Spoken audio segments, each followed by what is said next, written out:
untuk belajar hari ini? Kalau sudah siap, mari kita mulai belajarnya. Nah, coba kalian perhatikan gambar yang ada di hadapan kalian. Pernahkah kalian melihat benda-benda seperti yang ada pada gambar ini? Atau mungkin ada tidak di rumah kalian benda-benda seperti pada gambar ini? Nah, kalau kalian pernah melihat gambar seperti tadi, nah, benda-benda yang tadi kamu lihat itu disebut dengan gerabah. Jadi, gerabah itu adalah barang pecah belah yang terbuat dari tanah liat. Tanah liatnya dibakar secara tradisional. Ya, salah satu tempat penghasil gerabah adalah Pulau Madura. Nah, di mana sih letaknya Pulau Madura? Nah, Pulau Madura letaknya di sebelah timurnya Surabaya. Nah, di sebelah timurnya Surabaya ada sebuah pulau, ini namanya Pulau Madura. Nah, Madura adalah daerah penghasil gerabah. Nah, coba perhatikan di sini ada beberapa tahapan dalam pembuatan gerabah. Dalam pembuatan gerabah yang paling terpenting adalah tanah liat. Jadi, menyiapkan tanah liat yang bagus itu sangat penting agar gerabahnya menjadi baik. Kemudian, tanah liat yang sudah disiapkan itu dibentuk tanah liatnya. Kemudian, setelah dibentuk sedemikian rupa, akhirnya jadilah sebuah gerabah. Ya. Di sini gerabah ini biasanya sebuah kendi, sebuah tempat minum atau wadah, ya, terbuat dari tanah liat yang dikeringkan dengan cara dibakar atau dijemur.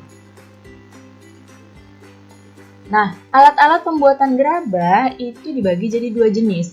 Ada alat-alat umum, ada alat-alat khusus. Alat-alat umum untuk pembuatan gerabah itu adalah cangkul, linggis, dan ember. Itu adalah alat-alat umumnya. Kalau alat khususnya, ada banyak nih alat-alat khususnya. Ada panombok, panempa, pangorek, panyabungan, pangelet, pangajakan, pangabuan, panompal, wekower, pamatong, dan pungku. Nah, alat-alat ini digunakan untuk membuat suatu gerabah. Kemudian, berikut adalah proses pembuatan gerabah. Yang pertama, harus menyiapkan bahannya berupa tanah liat. Kemudian tanah liat yang sudah disiapkan itu diaduk dan dicampur dengan air. Setelah jadi adonan, tanah liatnya diambil per bongkahan atau diambil bulat-bulat ya, untuk dibuat bentuk yang kasar dulu. Setelah itu, dengan menggunakan kain pangelet, bibir atau pinggiran bongkahan dibentuk hingga bulat melingkar. Nah, kemudian bila yang dibuat sejenis periuk, maka ketika pinggiran atau bibir sudah jadi, lalu diangin-anginkan, baru kemudian membuat bagian perutnya yang terpisah dari bibir. Baru setelah itu disambunglah bagian perut dengan bagian bibir dari periuk tersebut. Bila yang dibuat itu bertelinga atau bertangkai yang ada pegangannya, maksudnya bertelinga atau bertangkai di sini adalah yang ada pegangannya. Maka dibuatkan telinga atau tangkai dulu, kemudian baru ditempelkan, barulah diperhalus. Nah, setelah halus, dilihat lagi kesempurnaannya, sudah bagus apa belum. Kemudian dijemur atau dibakar sampai benar-benar kering. Langkah terakhir, setelah kering itu dibersihkan. Nah, kemudian ada beberapa daerah yang masih menyempurnakannya lagi dengan dikasih cat supaya gerabahnya jadi lebih indah. Alat-alat pembuatan gerabah. Nah, tadi yang sudah disebutkan ya, ada alat umum, ada alat khusus. Nah, ini adalah alat untuk membuatkan gerabahnya. Nah, ini aslinya seperti ini nih, alat pembuatan gerabahnya. Nah, ini yang tempat untuk tanah liatnya, yang di tengahnya ini, lihat panahnya, ini bisa berputar. Jadi membuat gerabah itu harus terus diputar terus supaya terbentuk seperti yang gambar yang di bawah ini. Ya, ini bisa terbentuk seperti ini karena terus berputar tempatnya. Terus berputar hingga menjadi bentuk yang diinginkan. Nah, ini adalah tempat penyimpanan gerabahnya. Di sini juga ada orang yang sedang membuat gerabah.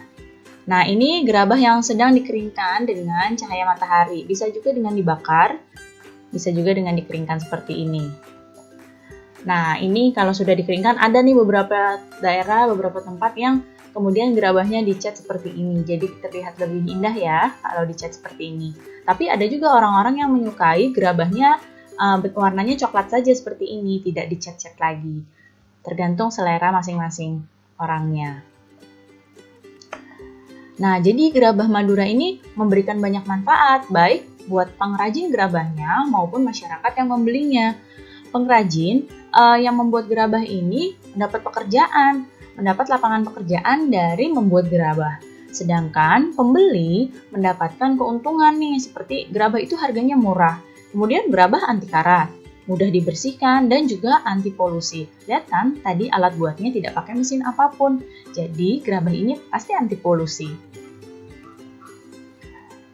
Nah, jadi kalau kita menggunakan kerajinan gerabah atau membeli kerajinan gerabah, itu merupakan salah satu upaya atau salah satu cara untuk melestarikan warisan budaya Indonesia. Kalau bukan kita yang melestarikan warisan budaya Indonesia, maka siapa lagi? Baik, cukup sekian ya penjelasan Ibu untuk pertemuan ini.